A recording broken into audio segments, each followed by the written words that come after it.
Hello everyone, this is Michael, though you may know me from Reddit or other places as Scourgicus, and this is an Elder Scrolls primer.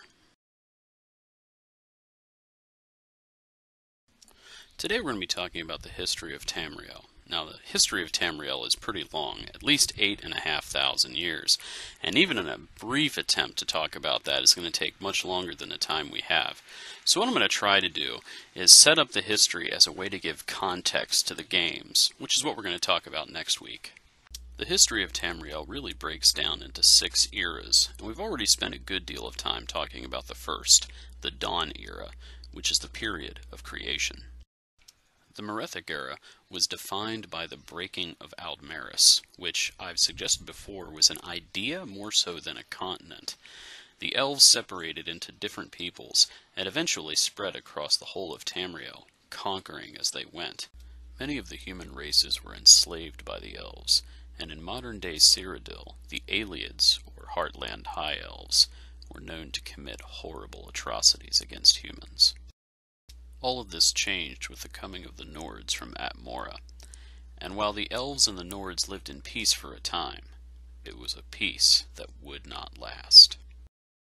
The first era was a period of massive change as humans revolted against the elves, and it saw the rise of not just one, but 2 human empires. Having established a covenant with Akatosh, Alessia, the so-called Slave Queen, led the peoples of modern-day Cyrodiil in a war against their elven masters, and established the first empire of man. She was aided by the Nords, who had defeated the Falmer or Snow Elves, and established the Kingdom of Skyrim. The first empire lasted for almost 2,000 years, but eventually fell for reasons both political and religious. A period of turmoil and wars followed, but the eventual invasion of Tamriel by Akavir warriors led to the rise of Reman and the Second Empire of Man, but even that empire was doomed to fall. The Second Era has been called the Age of Chaos because it was a period of many wars and possibly Daedric invasion, and yet out of this arose the third, potentially greatest, of the human empires. The Second Era was a period of political assassinations, the rise and fall of kingdoms, and plagues. It also saw the awakening of Dagoth, an ancient enemy of the Dunmer. But perhaps worst of all was the Plane Meld, when the Daedric Lord Molag Bal sought to absorb Nirn into his realm of Cold Harbor. Out of this chaos emerged Tiber Septim, who would go on to unite all of Tamriel and found the Third Empire of Man. Septim would also become Talos, the 9th Divine. Which brings us to the Third Era, the time of the first 4 Elder Scrolls games.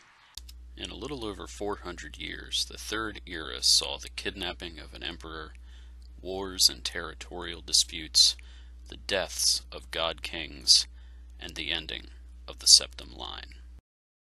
And finally, the Fourth Era.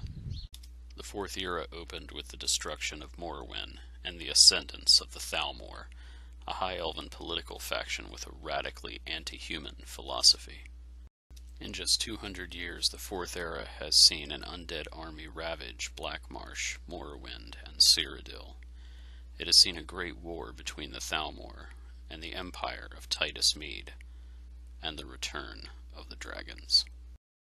If history is any indication, the Fourth Era may mirror the Second, and only the gods can say where it will end.